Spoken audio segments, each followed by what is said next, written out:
conversatorio sobre discurso, poder e ideología.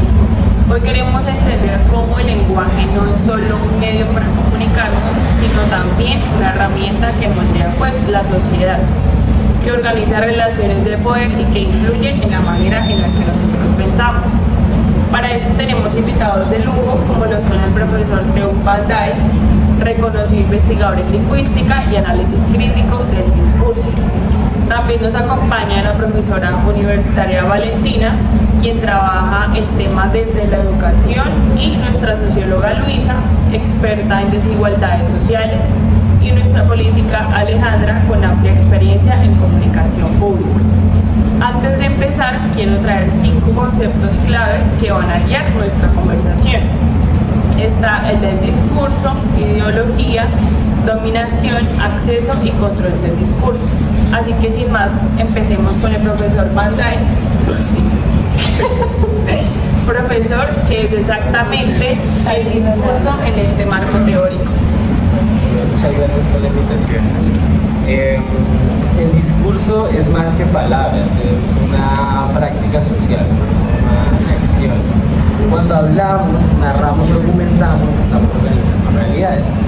El discurso no es neutral, siempre refleja intereses, transmite ideologías y puede reproducir un proceso de poder.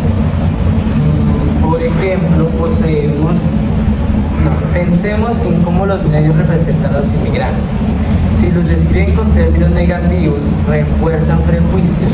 Si resaltan su aporte social, favorecen la integración. En ambos casos hay ideologías detrás. Bueno, buenas tardes. Pues esto se nota mucho en el campo educativo. El discurso escolar, los libros de historia, incluso en las formas en que el profesor se dirige a sus estudiantes, están cargados de mucha ideología. No hay discurso totalmente neutro porque siempre responde a visiones del mundo. Pues aquí entra el concepto de dominación. El discurso puede legitimar desigualdades. Por ejemplo, cuando se narran los hechos históricos desde la perspectiva de los vencedores, que se invisibiliza la voz de otros grupos. Ok, y allá aparece el concepto de acceso. No todos los grupos tienen la misma posibilidad de participar en los espacios, donde se define qué discursos son válidos. Pensamos en las comunidades rurales, las mujeres políticas o los pueblos indígenas. Muchas veces tienen menos acceso a los medios y a las tomas de decisiones. El resultado es que sus voces no se escuchan con la misma fuerza. Ok, vale. Bueno, desde mi perspectiva eso es totalmente cierto, ya que el lenguaje es poder, ¿no? En política controla mucho controlar el discurso es controlar la agenda pública, ¿sí? Entonces decidir qué temas se discuten y cómo se nombran es una forma de dominación, pero también puede usarse para abrir espacios, para influir e incluso para generar cambios sociales. Mira. Listo. Señor Van Dyck, ¿cómo se conecta todo esto con la ideología? ¿Nos puedes explicar, por favor? Sí, la ideología es el conjunto de creencias compartidas por un grupo. Entonces, y se expresa mediante el discurso, a veces de forma explícita, pero muchas veces de manera implícita. Por ejemplo, cuando un político habla, como ella, de ellos y de nosotros, ya está marcando fronteras ideológicas. El lenguaje construye identidad y diferencia. ¿Y tú qué opinas? Bueno, pues permítame, señor Van Dyck, yo voy a poner un ejemplo educativo. En los manuales escolares, cuando se presenta a ciertos países como los países desarrollados y otros como pues los países atrasados, ahí ya hay una ideología que clasifica y establece jerarquías. Lo interesante es que los estudiantes pueden reproducir una visión sin cuestionar.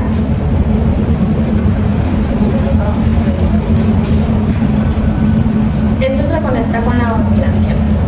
El discurso no solo se refleja la desigualdad, la reproduce. Piensen en los discursos mediáticos sobre la pobreza. o muchas veces responsabilizan al individuo, no al sistema. Así se legitima la desigualdad estructural. Bueno, pero yo también creo que hay espacios para resistir. Por ejemplo, en las campañas políticas, los discursos alternativos buscan disputar ese control, hablar sobre la justicia, de participación ciudadana. También, pues, es una forma de desafiar los discursos dominantes. Bueno, entonces, ¿ustedes creen que es posible un discurso neutral? Profesora. Bueno, pues en teoría no, porque todo discurso tiene un punto de vista porque surge de un contexto social. Bueno, socióloga, ¿estás de acuerdo? ¿No estás de acuerdo? Bueno, yo sí estoy de acuerdo en el reto. El reto no es buscar neutralidad, sino reconocer desde dónde hablamos y de qué ideología transmitimos. Sí, claro, porque, o sea, en la política ser neutral a veces es una forma de tomar partido de manera oculta. Yo en lo personal prefiero que el discurso sea honesto y transparente en su ideología. No sé qué aportes tienes tú o qué nos puedes decir. Yo pienso igual, no existe un discurso inocente y por eso el análisis crítico es tan importante. Nos permite ver qué ideologías y qué relaciones de poder están escondidas detrás de las palabras. Bueno, pues la verdad me gustaría que ahora pensemos en ejemplos concretos donde vemos hoy en día ese control del discurso y pues estas luchas del poder. Pues bueno, claramente en el ámbito educativo lo vemos en la forma como se diseñan los currículos. Decidir qué autores se leen y cuáles se excluyen en una forma de control del discurso, pues ¿por qué se estudian más filósofos europeos que pensadores latinoamericanos? Esto también refleja dominación cultural. Ok, socióloga. En lo social pasa con los medios de comunicación.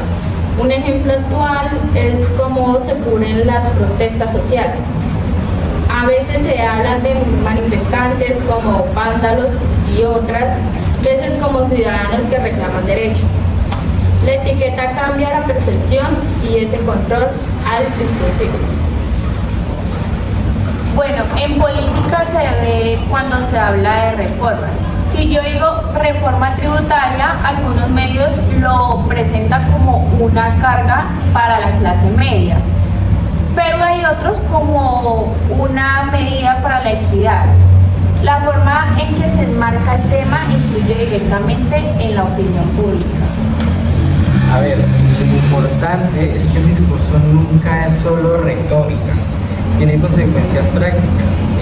Construir imaginarios, legitima instituciones, incluir decisiones. Analizar el discurso es analizar el poder en acción. Ok, bueno, pues estamos llegando al final de nuestro conversatorio.